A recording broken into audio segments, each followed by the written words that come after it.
हरिओम। व्यसन मुक्ति का हम 11वां वीडियो बना रहे हैं। सन 1009 के अंदर जयपाल का अनुगामी अनंगपाल पर इससे चढ़ाई किया। जो हम पिछले वीडियो में इसकी नींव रखी थी। अब इस टाइम पर हमारे ध्यान के अंदर ये बात थी कि अमल एक बहुत बड़ा अमृत है, हमारी बुद्धि को तेज करता है, हमारा याद शक्ति बढ़ाता है। हाँ, युद्ध के समय में जो अमल का जिसको व्यसन नहीं है, बिना व्यसन युद्ध के समय में अगर घायल व्यक्ति को अमल दिया जाए, एक बहुत बड़ी औषधि है।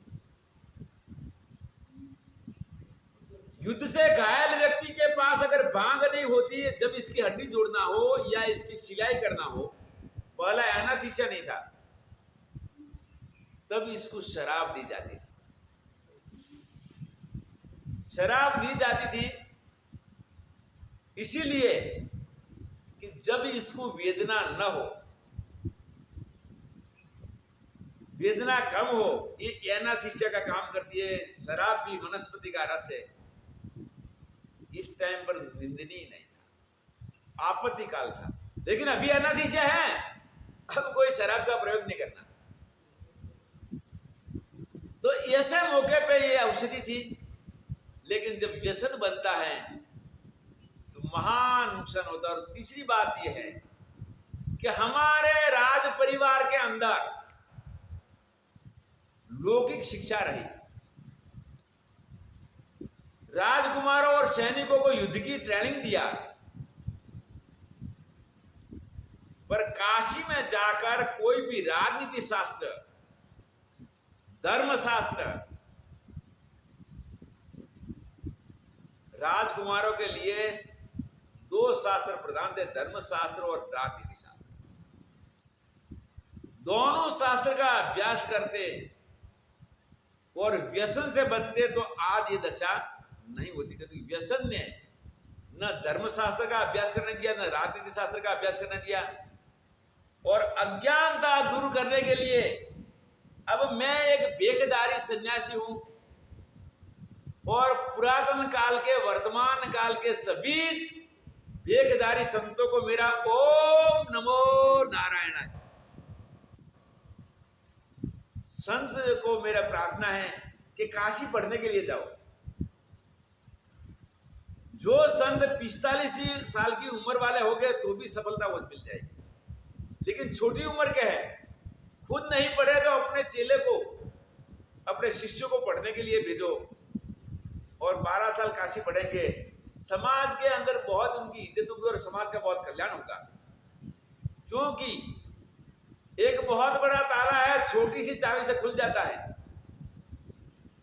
अगर हम दरवाजा तोड़ने की कोशिश करेंगे तो फिर इसके लिए ट्रक लाना पड़ेगा। दरवाजा तोड़ना है तो ट्रक लाना पड़ेगा, ट्रैक्टर लाना पड़ेगा, बहुत 3-4 बारी बारी ट्रकर लगाना पड़ेगा, तब टूटेगा। लेकिन चाबी छोटी सी होती है, ऐसे करने खुल जाता है। वैसे हमारे लिए शास्त्र ज्ञान बहुत जरूरी है।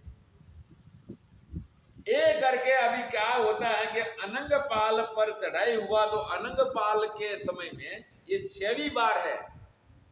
5 बार मोहम्मद गिजनी लूट के चला गया है।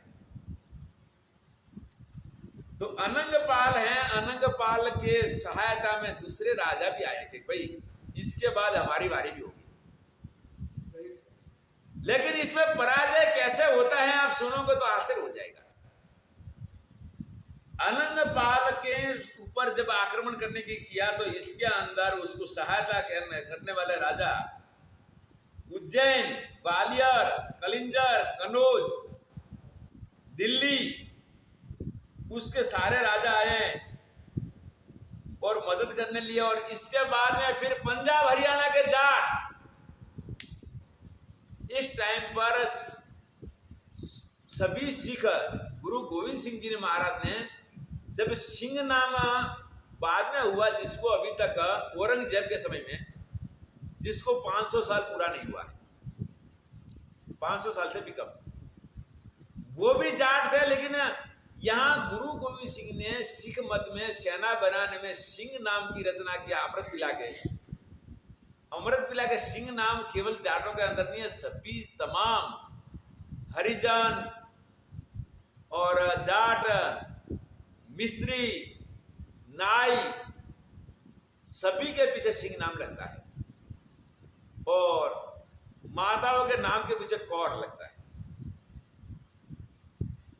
तो इस टाइम पर सारे जाट चौधरी थे। तो इस टाइम पर गब्बर जाटों ने अपन आनंदपाल की मदद में आके, और वो भी कितने 30,000 जाट आए थे। इस युद्ध को लंबा चलाने की कोशिश से गरीब लोगों ने, इस टाइम फैक्ट्रियां नहीं थी, बारिश के द्वारा जो भी भगवान पानी देता था, इसके ऊपर गुजारा था। तो गरीब से गरीब लोगों ने भी वहां पर अपना मंगलसूत्र गले में रखा है, माताओं ने। उन्होंने कहा कि अगर ये दुष्ट आएगा तो हमारी दुर्दशा होगी। अपने सोना चांदी के जेवर दिए खर्चे के लिए। हम भी हमारी यथाशक्ति सभी बनने के लोगों ने मदद में रहे कि मोहम्मद गिजनी हमारे यहां पर सफल होना होगा। ये कथा सुन के आश्चर्य हो जाएगा, और मैं स्वामी सच्चिदानंद जी का बहुत आभार मानता हूं, क्योंकि ये इतिहास का अध्ययन मुझे अगर बीएचयू में करना होता पड़ता तो कम से कम इस पुस्तिका का अध्ययन के लिए बीएचयू में मुझे 1.5 साल लग जाता। अब आगे जाके कुछ बेचारी गरीब स्त्रियां थी, वो लोगों ने मजदूरी किया, जिनके पास सोना चांदी था मजदूरी किया, और मजदूरी करके अपना छोटा सा हिस्सा दिया कि देश रक्षा के लिए हमारा भी स्वीकार करिए। अब मोहम्मद गिजनी बहुत बड़ी विशाल सेना को देखा। ये सेना के आगे मोहम्मद की सेना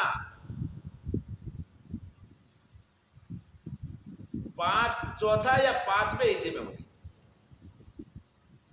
दूसरी मोहम्मद गजनी की सेना बाहर से आ रही है और ये मोर्चे में खड़ी है, क्योंकि सर्वप्रथम युद्ध के लिए जो बाहर से आ रहा है वो बिना मोर्चा आ रहा है, और जो प्रतिकार के लिए खड़ा है वो मोर्चे में खड़ा है।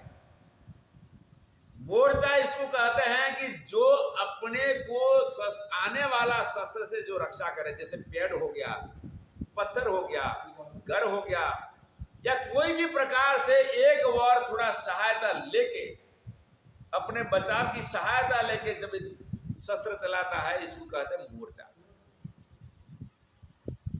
मोहम्मद गिजनी ने कहा कि भाई हर वक्त तो हमने विजय प्राप्त किया, इस बार विजय प्राप्त नहीं होगा, लेकिन वापस जाएंगे ऐसे तो भी हमारे लिए एक शर्म की बात हो जाएगी। इसने फिर भी विशाल सेना के साथ भी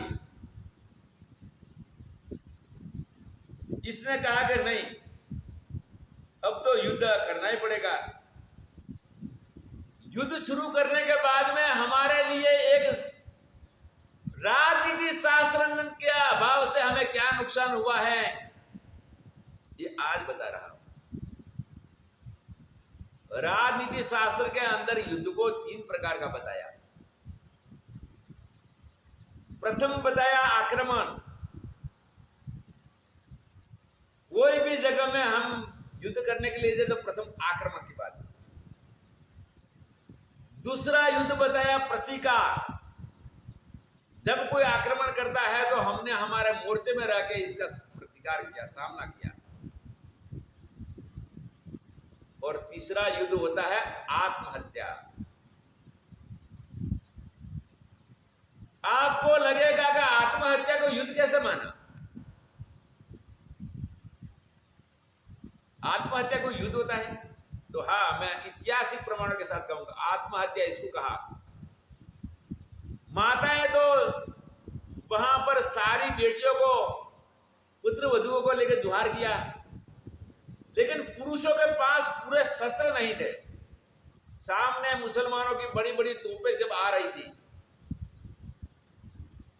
तब भी हमारे सामने देवी पुत्र तो बैठे हैं, अभी वह सन्यासी है, और उनका एक दोहा आज मैं सुनाता हूं। कैसा देवी पुत्र दोहा बनाते हैं, अभी सुनाऊंगा। तारा का तेज में चंद्र छपे नहीं, सूर्य छपे नहीं, बादल छाया, रण चढ़ा राजपूत छुपे नहीं, दाता छुपे न घर मंगन आया जी, दाता छुपे न घर मंगन आया। तो बताया कि तारा का तेज में चंद्र छुपे नहीं, सभी नक्षत्रों के अंदर चांद अलग पड़ता है। वैसे क्षत्रियों की प्रशंसा किया है कि सभी लोग के बीच के अंदर एक प्रकार का वेश में खड़े हो गए तो क्षत्रिय का पता नहीं लगा, लेकिन युद्ध का प्रसंग होगा तो वहां के रण चढ़ा राजपूत छुपे नहीं। इस टाइम इसका शौर्य इतना झमकेगा, और युद्ध के अंदर आज दिन तक भारतीय इतिहास में क्षत्रियों ने जो टक्कर लिया है, वो टक्कर मेरे ख्याल से भविष्य में भी, अपवाद की बात अलग है, कोई अन्य जाति में कोई, लेकिन क्षत्रियों ने जो युद्ध में टक्कर लिया है, ऐसी कोई ले नहीं पाएगा। तो भी पराजित क्यों? क्षत्रियों में शौर्य पहला था, आज है, नष्ट नहीं हुआ, उनके खून में रहा हुआ है, और भविष्य में रहेगा। अरे भगवान, इतना हुआ तो क्षत्रियों ने क्या पाप किया कि उनका पराजय हुआ? ये तो बताओ। क्षत्रियों की श्रद्धा, हम छोटे छोटे थे और हाथी वाला बाबा दादागिरी करके पैसे लेते थे, हमने देखा। राज परिवार के होके आपकी मर्यादा भूल गए,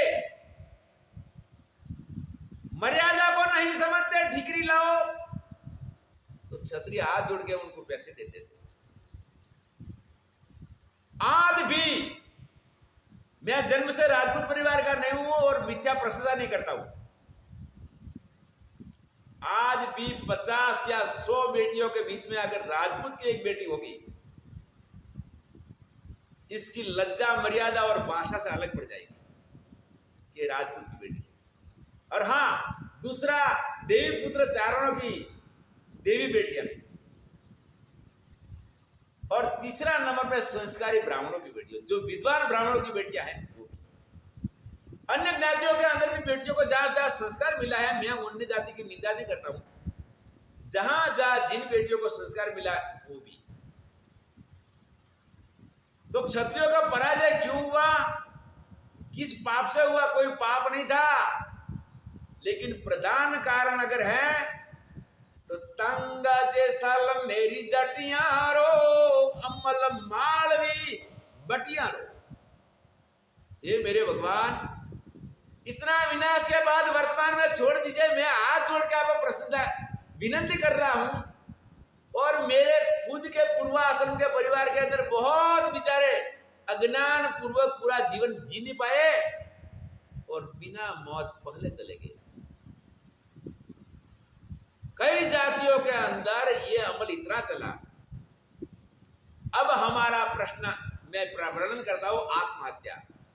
आत्महत्या इसको कहा जाता है कि बड़ी रेंज की तोपें थी किसके पास? बाबर के पास। बाबर का प्रसंग आगे आएगा। पहले हमारे पास में आधुनिक टेक्नोलॉजी में तोपें थी, इसकी कम रेंज थी, साइज बड़ी थी, रेंज कम थी। सन 1990 के अंदर में गुजरात के अंदर सुरेंद्रनगर जिला का हड़वद तहसील के पास में रणकी टीकर गांव के अंदर एक कुटिया थी, वहां थोड़ा एक सर्दी बिताई थी।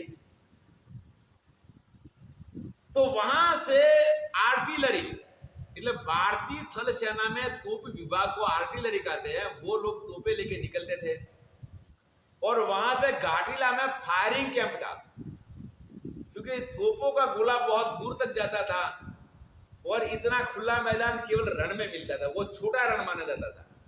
और वहां टीकर के अंदर आगे रण के अंदर नमक पैदा करते थे, इतना खारा पानी आता था। कभी माड़िया से समुद्र का पानी रण के अंदर टीकर तक आ जाता था, रण की टीकर तक। तो वहां पर टीकर का नाम ही देखा, रण की टीकर। और इससे कच्छ में जाने का समय का रास्ता निकलता था। तभी आर्टिलरी वालों की दो तोप थी, एक एयर तोप जो प्लेन को तोड़ती है और दूसरी जमीन वाली तोप। जमीन वाली तोप के अंदर 40 किलो का गोला 30 किलोमीटर दूर दूर फेंकती थी, सीधी 30 किलोमीटर। और इसके अंतर भी अगर गोला फेंकना चाहे तो वो फेंक सकते थे। अभी तो हमने सुना है कि इसकी रेंज बढ़ के 45-50 किलोमीटर तक चलेगी। ऐसी तोप के साथ में हमारे कुलीन शूरवीर क्षत्रियों ने जब युद्ध में गए तब एक विचार किया कि रण चढ़ा राजपूत छपे नहीं, अब युद्ध में से भागकर दुनिया को क्या मुंह दिखाएं। चाहे तोपे का अगर हमारा शरीर चला जाए, लेकिन हम युद्ध में से वापस नहीं आएंगे। और मुसलमानों ने आराम से मार दिए, मुसलमान सफल हुए। ये हुआ आत्महत्या। यहां मोहम्मद गिजनी अब छुप के सेना में जा रहा है, मुसलमान ने कभी मार नहीं खाया। मोहम्मद गोरी भाग गया। युद्ध होता है तब युद्ध करते हैं, और जब नहीं होता कभी हमारा विजय नहीं होता भाग जाते हैं। भाग जाते हैं इसलिए कि अब हमारी आत्महत्या, और भागने के बाद दोबारा सच के आते हैं। अगर हमारे वीर क्षत्रियों को कोई गुरु मिलता, आज भी हमारे वीर क्षत्रिय जहां भी बेग को देखते नमस्कार करते हैं, सेवा करते हैं। जिनकी श्रद्धा में, जिनकी शौर्य में, जिनकी कुल मर्यादा में कोई कमी नहीं है, पर राजनीति शास्त्र का भाव के अंदर जो नुकसान हुआ, जिसकी भरपाई 10,000 साल में नहीं होगी। और दूसरी बात, क्षत्रिय कुल के मोहम्मद आखिरी में चंद्रगुप्त मौर्य के बाद ईस्वी सन 342 साल के बाद, ईस्वी सन से पहले, इसके बाद में अभी तक हमारे शहीदों की संख्या 2.5 लाख से ज्यादा होगा। हो सकता है 3 लाख भी हो चुकी होगी। पर पराजय का कारण यह है कि हमने एक आका बस मर जाना। जिनके पास तलवार है, समझ लो वर्तमान की बात करेंगे, जिनके पास तलवार है, ढाल है,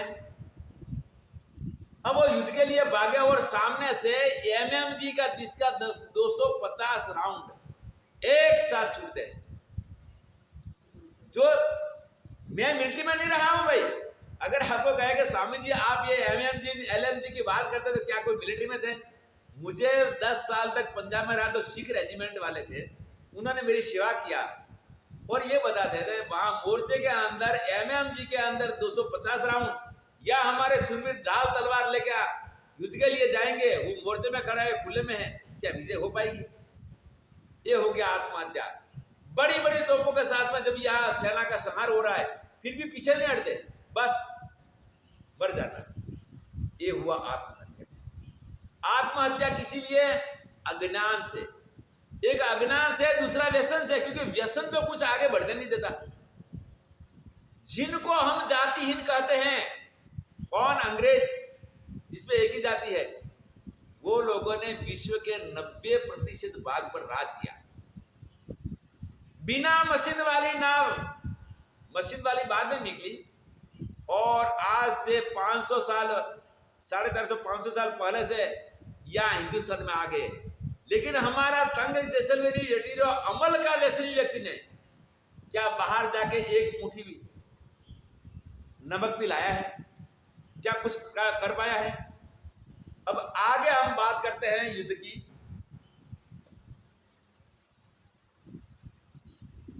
इस टाइम पर सर्वप्रथम 30,000 पैदल थल सेना के जाट चौधरी मोहम्मद की सेना के ऊपर उन्होंने प्रहार किया और मोहम्मद की सेना की कत्ल करना शुरू कर दिया। मोहम्मद की सेना के अंदर जाटों का प्रबल आक्रमण था। दूसरे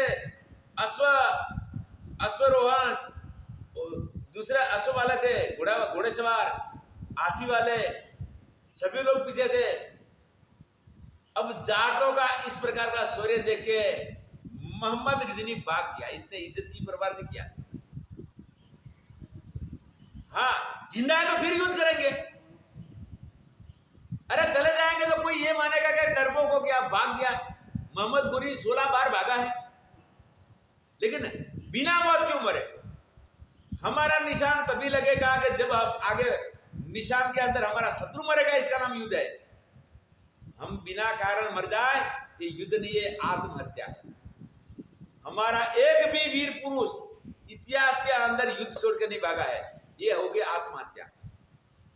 और मुसलमान एक भी वहां पर हिंदुओं की तरह सामने आकर नहीं मरा। दूसरी अज्ञान ये रहा, युद्ध के अंदर हमने कूटनीति नहीं किया और उन्होंने कूटनीति पूरी किया है, विश्वासघात पूरा किया है। हमें भी ये कूटनीति जरूरी थी। ये चाणक्य का कौटिल्य अर्थशास्त्र के अंदर बताया हुआ है। अब हाँ, ये है यक्ष वैसा बलिदान। जैसा यक्ष जैसा देवता वैसा बलिदान। कारण कि देवता को अनुकूल बलि नहीं मिलेगी तो देवता खुश नहीं होगा। ऐसे दुष्टों के साथ दुष्ट व्यवहार जरूरी था। अब मोहम्मद भागा। भागने के बाद में इसने कहा कि भाई क्या होगा, तो सेना में छुप गया। सेना को कहा कि ऐसा करो, अगर ऐसा लगेगा हमारा पराजय होगा तो भाग जाएंगे। भागने का उनका पूरा प्लान बना है। अब एक किस्मत है, किस्मत इसमें गौण थी। गीता में 5 चीज बताए हैं कर्म के लिए। अधिष्ठानम तथा कर्ता करणम च पृथक विधम विविधा च पृथक चेष्टा देवम चेवात्र पंचमम। गीता का 18वां अध्याय में भगवान ने कहा कि कर्म के लिए 5 चीज होती है। अधिष्ठान, शरीर, कर्ता, जीव। करणम तो पृथक विधम, એટલે अलग भिन्न भिन्न हमारी 10 इंद्रियां, और चौथा इंद्रियों के कार्य, और 5वां किस्मत। अब एक जानवर के अज्ञान से सारे अग्रणी बन गए। थोड़ी सेना नहीं थी। सेना कम से कम इसके अंदर होगी तो 70-80 हजार की सेना। जब मोहम्मद की सेना के अंदर 25,000 भी नहीं होंगे। अब इसके अंदर ऐसा हुआ कि जो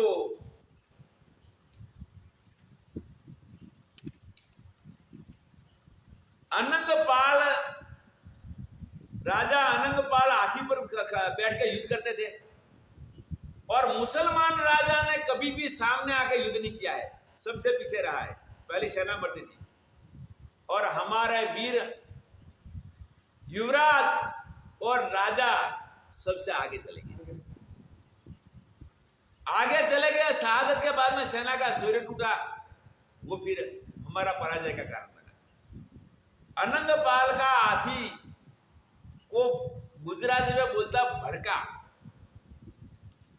हिंदी के लिए, क्योंकि मेरी मातृभाषा भी गुजराती है, भड़का शब्द का अर्थ, भड़का मतलब डर गया। डर के इसने युद्ध के अंदर सामने दिशा को छोड़ के वापस लौट गया। अरे भाई जानवर था, इसके वहां कहां बुद्धि थी और कहां स्टीयरिंग था कि हम इसको स्टीयरिंग को ठीक करके ऐसे करते। और स्टीयरिंग के बाद भी अगर गुटका चला गया, टायर चला गया, हो सकता है वहां भी एक्सीडेंट और दिशा बदलते, खड्डे में गिर सकता है, पलटी खा सकता है। अब इस टाइम वायरलेस तो थे नहीं। अनंगपाल का हाथी जब मुड़ गया और युद्ध की दिशा छोड़ के पीछे हटा, तो सारी सेना ने समझ लिया कि अब हमने पराजय को स्वीकार किया, हमने पराजय, राजा ने पराजय स्वीकार किया, तो अभी वापस लौटो। अब गिजनी तो वहां छुपा हुआ बैठा था। ये करके हाथी के भड़कने से अनंगपाल का हाथी ऐसे चला तो राजा पीछे चला तो सेना इसके पीछे। अब सारी सेना पीछे हटी। परिणाम क्या आता है? हमारे वीर राजपूत कहते हैं हम पीठ के पीछे बाहर नहीं करते, सामने करेंगे। मुसलमान कहते हैं कि हमें पीठ मले तो हम सामने से किसी को गार नहीं करेंगे। युद्ध के अंदर मुसलमानों ने एक किया है, छल से, कपट से और पीठ के पीछे हमें केवल दुश्मन को नष्ट करना है।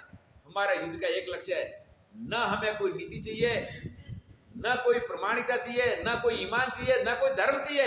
इसी को हम धर्म मान लेगा, किसी प्रकार से यानी किसी प्रकार से हमारा दुश्मन को नष्ट करें। ये हिंदुओं के और मुसलमानों के युद्ध के अंदर मान्यता का मतभेद रहा। मेरे भगवान, अगर कोई बेखजारी काशी बढ़ के इसमें आता, इसको शस्त्र नहीं चलाना था, इसको युद्ध नहीं करना था, केवल ज्ञान देना था कि भाई ये ऐसी गलती न करो,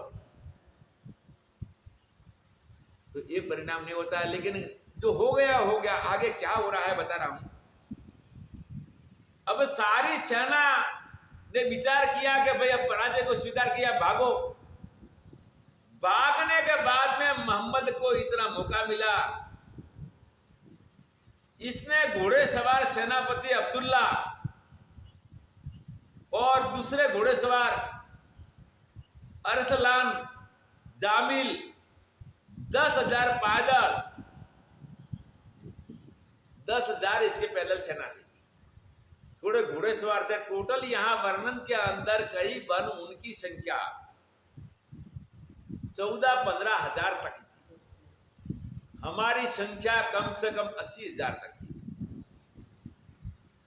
अब राजा की आवाज लाउड स्पीकर भी नहीं था कि कोई सुने कि भाई ये हाथी ने किया है, मैंने नहीं किया है। और हाथी को कंट्रोल कैसे करना? अगर स्टीयरिंग होता तो कर लेते। अरे दूसरे को मैसेज मिलता था कि भाई ऐसा हुआ है, युद्ध चालू रखो। जब उन्होंने पीछे मोड़ लिया तो उन्होंने मौका देख लिया कि अब मौका ठीक है, और पीछे से वार करके इसके बाद में पायदल के अंदर एक साथ ही वो लोग करीबन 12-13 हजार मुसलमानों ने पीछे पड़े। उनको ये मालूम था कि हमारे पीछे कोई नहीं आएगा। जब देखे तो पता लगा नहीं, 60,000 राजपूतों को वहां खत्म कर दिया। ये है मोहम्मद गिजनी का 6वीं बार का आक्रमण। ये 6वीं बार का अभी, और 13 बार किया है, अभी 7 बार बाकी है। अब आगे कितना करता है? इतना रण कौशल होते भी उन्होंने पीछे से वार किया, हमने पीछे वार नहीं किया है। और हमारा शास्त्र कहा था कि चोरेभ्यो अभयम दत्वा दातापि नरकम व्रजे। अपराधी को कोई अभय दान देता है तो वो देने वाला को नरक की प्राप्ति होती है। जैसे एक बार फिर भी अपना परपोत्र समझकर भीष्म पितामह ने दुर्योधन को माफ कर दिया। जब भीम को जहर दिया, समझ में आ गया कि दुर्योधन है, पीछे इसका मामा शकुनी भी लगा हुआ है। धृतराष्ट्र का राज्याभिषेक नहीं हुआ था, एक कार्यकारी राजा था, सर्वसत्ताधीश भीष्म पिता थे। अगर वो चाहते हैं कि धृतराष्ट्र चला जा, बाल ब्रह्मचारी, महान सुरवीर, इच्छा मृत्यु के जिनके सामने कोई योद्धा उनके टक्कर लेने के लिए संभव नहीं था। हाँ, उनका गुरु भाई सूर्यपुत्र कर्ण अगर ले सकता था, वो भी परशुराम का शिष्य था, लेकिन वो भी विजय प्राप्त कर ले, ये संभव नहीं था। इस महाभारत के 3 महारथी थे कौरव पक्ष में, गुरु द्रोण, कर्ण और पितामह भीष्म। पुत्र मोह में आगे उन्होंने माफ कर दिया। शकुनी को डांट के कंधार भेज दिया कि जाए यहां से, चला गया। और आखिरी में क्या हुआ? महाभारत हुआ, क्योंकि अपराधी को अपराध का दंड नहीं मिला था। वहां पर अब ये प्रसंग आगे आएगा मोहम्मद गोरी का। पृथ्वीराज चौहान के समय में अगर कोई संत चला जाता और कहता कि भाई इसको दोबारा माफ नहीं करना है, तो ये परिणाम नहीं होता। यहां पर हमारा पराजय का अमल कसुंबा के साथ दूसरा ये भी परिणाम है। केवल अमल कसुंबा शराब के अलावा भी दूसरे कारण भी है, लेकिन दूसरे कारण तो पुराने हो गए। वर्तमान कारण में अमल कसुंबा और शराब से बचने की कोशिश करे, गांजा और भांग से बचने की कोशिश करे।